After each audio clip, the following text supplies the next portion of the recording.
C'est l'heure des informations sur Speedline TV. Mesdames et messieurs, bonsoir. Dans les titres de l'actualité, le chef de l'État était face aux professionnels des médias hier.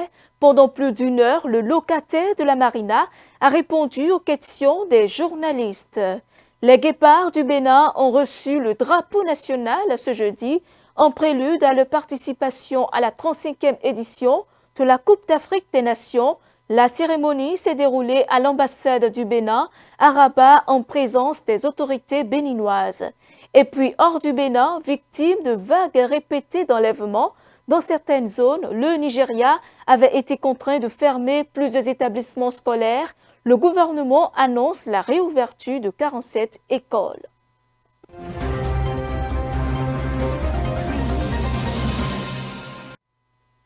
Pour la première fois, le président Patrice Talon s'est adressé aux journalistes de la presse nationale et internationale au sujet de la tentative de putsch déjouée. Sorti de son silence ce jeudi, il est revenu sur le coup d'État avorté du 7 décembre attribué à Pascal Tigri. Le chef de l'État a dévoilé les coulisses de l'événement et a condamné avec fermeté toute glorification de cet acte criminel. Suivons un extrait de ses propos. Ceux qui ont opéré l'attaque n'étaient pas tous, sinon, dans leur grande majorité, ils ne relèvent pas de la garde nationale. Ce sont quelques soldats qui étaient en séjour dans le camp de Togbe pour des formations, pour des mises à niveau assurées par quelques formateurs de la garde nationale. Et je peux vous confirmer que l'armée béninoise tout entière, et notamment la garde nationale, elles ont été extraordinaires.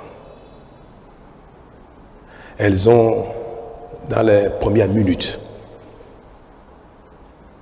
confirmé leur allégeance à l'État, au chef supérieur des armées, à leurs autorités, et ont engagé immédiatement des hommes pour venir au secours de l'État, pour venir porter main forte pour mater les voyous. Nous avons reçu un détachement de la garde nationale elle-même qui est à Dessa, à Lada, et un détachement également de la caserne de Ouida. Toutes les autres casernes ont appelé le chef d'état-major général, ont appelé le commandant de la garde républicaine pour demander la conduite à tenir. Savoir s'il faut engager toutes les casernes vers Cotonou pour protéger les institutions, protéger le palais, la résidence du chef de l'État, ou bien si l'incident était maîtrisé. En tout cas, toutes les casernes. Les marginaux ne manquent pas, nulle part au monde. Il y en a aussi au Bénin. Il y en a même parmi la classe politique. Parmi vous, il y en a. Ceux qui se sont réjouis de cela, ils sont condamnables. On ne peut pas applaudir publiquement un crime. On ne peut pas se réjouir publiquement d'un crime.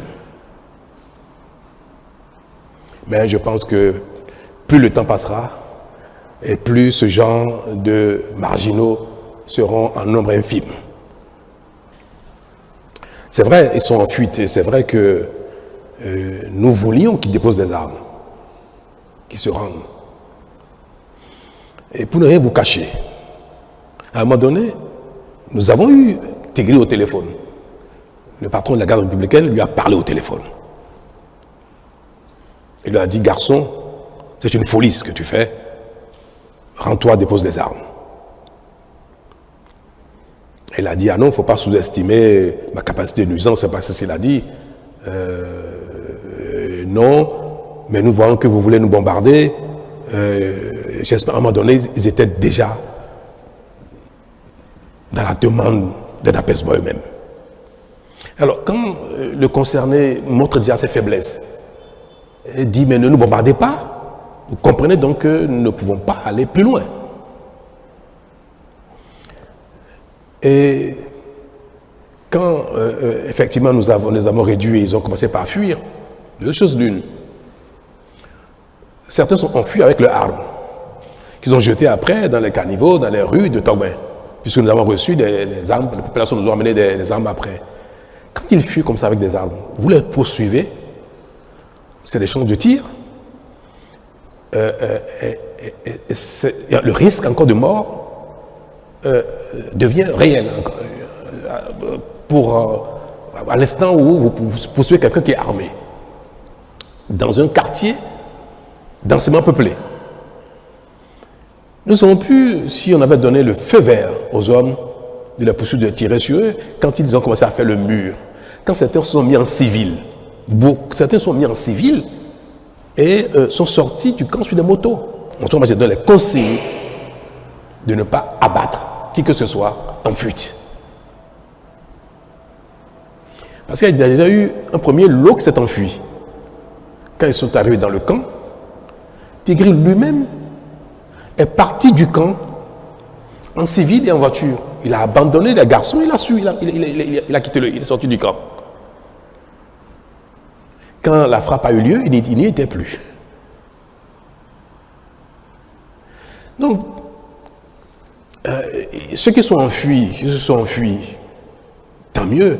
Nous les recherchons, nous avons retrouvé certains parmi eux, mais certains n'ont pas été retrouvés et je crois, ont eu la facilité de quitter le territoire.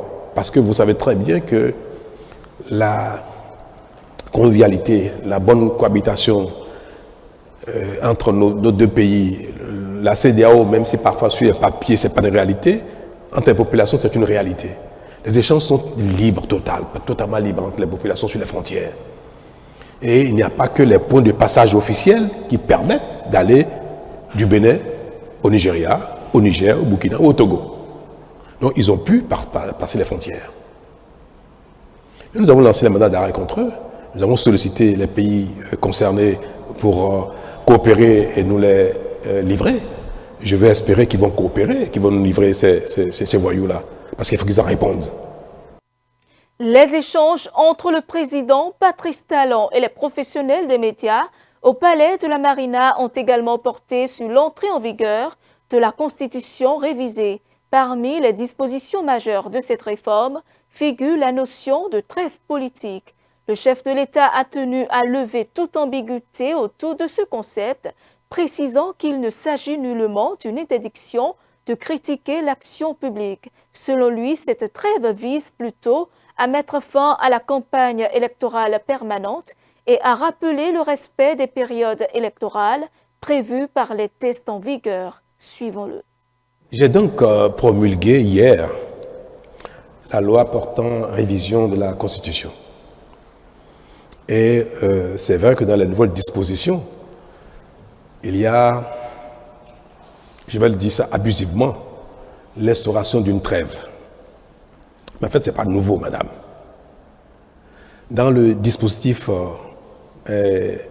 politique électoral du Bénin, ça tout le monde le sait, la campagne électorale en vue du changement des équipes politiques, que ce soit exécutif parlementaire ou aux exécutifs locaux, la campagne électorale, dans les tests qui organisent les élections aujourd'hui, la campagne ne peut s'ouvrir que, je crois, c'est 2 semaines avant le scrutin. C'est ça, les textes existants. Donc, théoriquement, dans les règles, dans les tests qui organisent la compétition politique, on n'est en campagne électorale que 2 semaines avant les élections, avant les scrutins.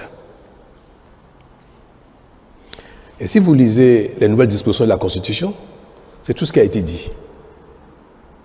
On dit que la critique par les acteurs politiques est permise, elle est autorisée, elle est même normale, elle est souhaitée. C'est dans la Constitution. Il faut que les acteurs politiques, notamment ceux qui ne sont pas en charge, puissent commenter, critiquer l'action de ceux qui sont en charge pour qu'il y ait amélioration, pour qu'il y ait des propositions alternatives, pour qu'il y ait des solutions. Parce qu'on ne peut pas dire que ceux qui sont en charge d'une fonction politique ont la science infuse et qu'à eux seuls, ils détiennent la vérité. Donc, le principe même de la critique de l'action publique est consacré dans la Constitution, dans la nouvelle disposition, et de manière permanente. Il faut ne pas vous laisser entraîner par l'image des mots. Je dirais plutôt l'image, même pas leur contenu. Parce que le mot trêve paraît très fort. Mais dans son contenu, la trêve ne concerne pas la critique de l'action publique. Mais nous savons très bien que personne ne respecte les 2 semaines de campagne que prescrivent nos lois. Et c'est pour ça que nous avons voulu mettre le doigt là-dessus. Utiliser un mot fort pour interpeller les consciences. Pour dire qu'on ne peut pas être en campagne toute l'année, tout un mandat durant. Un président qui est élu un jour J pour 5 ans, pour 7 ans bientôt, pour peut-être 10 ans, peut-être on ne sait jamais, ou peut-être pour 2 ans ou 3 ans. Nous sommes dans un modèle d'élection générale. Quand un système un régime est mis en place qui concerne l'ensemble des diverses fonctions politiques, parlementaires, exécutives ou locales, il ne faut pas qu'aussitôt après les élections, la campagne redémarre pour les élections qui auront lieu 5 ans après. Et c'est ça qui a été redit de manière plus forte dans la disposition qui prescrit qu'on ne peut pas faire campagne tout le temps. Et nous avons même élargi la période de campagne. On permet même que la campagne ait lieu, au lieu de 15 jours avant les élections, ait lieu même 1 an avant les élections. On allait plus loin que ce qui existait. Au Bénin, désormais, si un scrutin d'élection a lieu 1er janvier 2027, à partir du 1er janvier 2026, on peut commencer la campagne. Mais pas avant. Et c'est cette période où on ne permet pas aux acteurs politiques d'être en campagne que nous appelons trêve. Il n'y avait pas un mot pour le désigner précédemment. Nous avons utilisé le mot pour que ce mot soit utilisé avec sa force, pour que les uns et les autres sachent et s'engagent à ne pas être en campagne tout le temps. C'est tout. C'est ce que veut dire la trêve. Nous en faisons un foin terrible parce que nous sommes habitués à ce que même quand les textes existent, qu'on ne les respecte pas. Et il a suffi qu'on mette le doigt dessus, qu'on dit « oh là là, vous nous entendez de parler ». Mais la disposition constitutionnelle consacre que la critique soit permanente. Et on parle sport à présent. À l'orée de la Coupe d'Afrique des Nations Maroc 2025, l'équipe nationale du Bénin a reçu un symbole fort de l'engagement patriotique. Ce jeudi, le ministre des Sports, Benoît Datto, a officiellement remis le drapeau national au guépard, marquant ainsi l'adhésion et le soutien de toute une nation à ses ambassadeurs sportifs. La cérémonie s'est déroulée à l'ambassade du Bénin à Rabat. Suivons quelques propos. Soyez les bienvenus dans votre maison. Et je voudrais vous assurer que sur cette terre où le Bénin a élevé son drapeau, vous élèverez le Bénin durant cette compétition. Jouez avec le cœur, avec fierté et avec responsabilité. Donnez le meilleur de vous-même, sans calcul, sans regret. Quelles que soient les épreuves, restez unis, solidaires et combatifs. Le peuple béninois reconnaît toujours ceux qui se battent avec honneur, où que vous soyez sur le terrain. Sachez que le Bénin est avec vous. Chaque effort, chaque course, chaque duel, chaque but portera la force d'un peuple fier, confiant et profondément attaché à son équipe nationale. Le Bénin compte sur vous. Allez les guépards. Le Bénin est derrière vous et le Bénin croit en vous. Ils sont tous fiers d'être là, déjà les joueurs, les membres du staff. Et on va essayer déjà, premier pas, de faire un bon match contre la RDC. On fera le maximum pour continuer pourquoi pas jusqu'au 18 janvier cette compétition. Au nom de tous les joueurs, c'est un très grand honneur aujourd'hui de recevoir ce drapeau. Et comme le coach l'a dit, je ne peux pas vous promettre que nous allons arriver jusqu'en finale, mais ce que je peux vous promettre, c'est que nous défendrons les couleurs du Bénin avec courage, détermination, et que nous essaierons d'amener le Bénin le plus haut possible dans ces compétitions.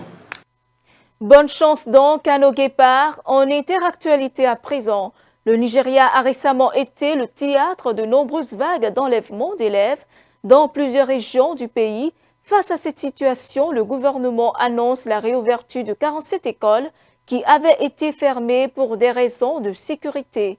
Dans un communiqué, la porte-parole du ministère de l'Éducation a précisé que la reprise des cours intervient après le renforcement des mesures de sécurité à l'intérieur et aux abords des établissements scolaires. Le reportage. Au Nigeria, le gouvernement annonce la réouverture de 47 écoles qui avaient été fermées en raison de l'insécurité. Dans un communiqué, la porte-parole du ministère de l'Éducation nationale indique que la reprise des cours fait suite au renforcement du dispositif de sécurité à l'intérieur et autour des établissements scolaires. En novembre dernier, le gouvernement avait fait le choix de fermer ses écoles suite à une vague d'enlèvements d'élèves dans certaines régions du pays. 2 enlèvements massifs d'écoliers avaient alors eu lieu dans les États de Kebbi et de Niger. Le premier enlèvement a eu lieu à l'école secondaire publique pour filles de Maga, dans l'État de Kebbi, où des terroristes ont enlevé au moins 25 écolières. Plus tard dans la semaine, un autre groupe de terroristes a pris d'assaut l'école Sainte-Marie, dans l'État du Niger, et a enlevé une centaine d'élèves et d'enseignants. Face à la montée de l'insécurité, le président Bola Tinubu avait alors décrété l'état d'urgence sécuritaire national. Le gouvernement a obtenu le 7 décembre dernier la libération de 100 personnes enlevées. D'autres élèves sont toujours aux mains des ravisseurs.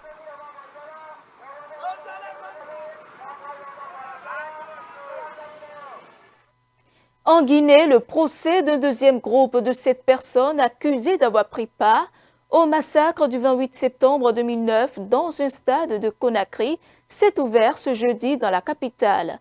La Guinée a déjà organisé un premier procès historique qui a duré près de 2 ans et à l'issue duquel l'ex-dit acteur Moussa Dadis Camara avait été condamné. Suivant.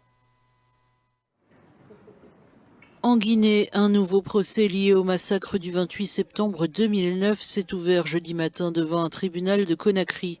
7 personnes sont poursuivies pour leur participation présumée aux violences qui avaient coûté la vie à au moins 156 personnes. Parmi les accusés, jugés cette semaine, 3 restent en fuite, le colonel Gono Sangaré, Jacques Mahomi et Blaise Pogomou.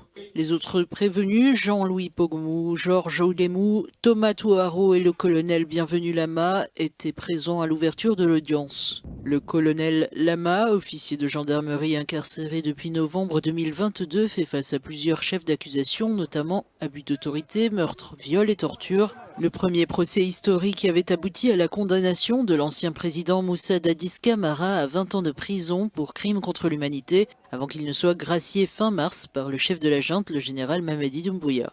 Le déroulement de ce second procès sera suivi avec attention par l'opinion publique et les organisations de défense des droits humains. Le président égyptien Abdel Fattah al-Sisi et le président du Conseil souverain transitoire du Soudan, le général Abdel Fattah al-Burhan, se sont rencontrés ce lundi au Caire pour discuter des moyens de rétablir la stabilité et de promouvoir le développement au Soudan. Le pays reste profondément divisé, l'armée contrôlant le nord et l'est du pays, tandis que les forces de sécurité soudanaises détiennent la majeure partie du Darfour et certaines parties du sud. C'est après moi.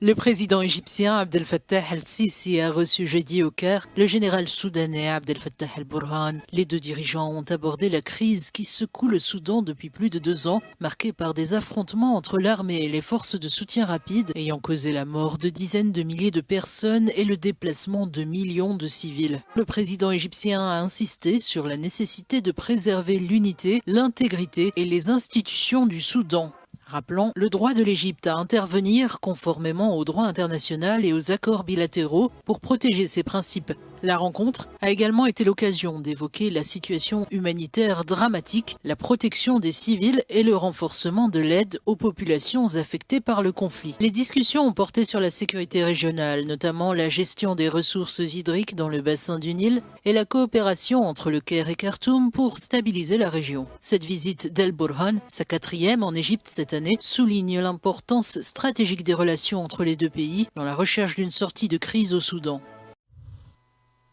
Et c'est tout pour ce 19h30. Merci de votre fidélité. Suivez-nous en continu sur speedlinetv.bj/live et sur nos différents canaux digitaux Facebook, YouTube et TikTok.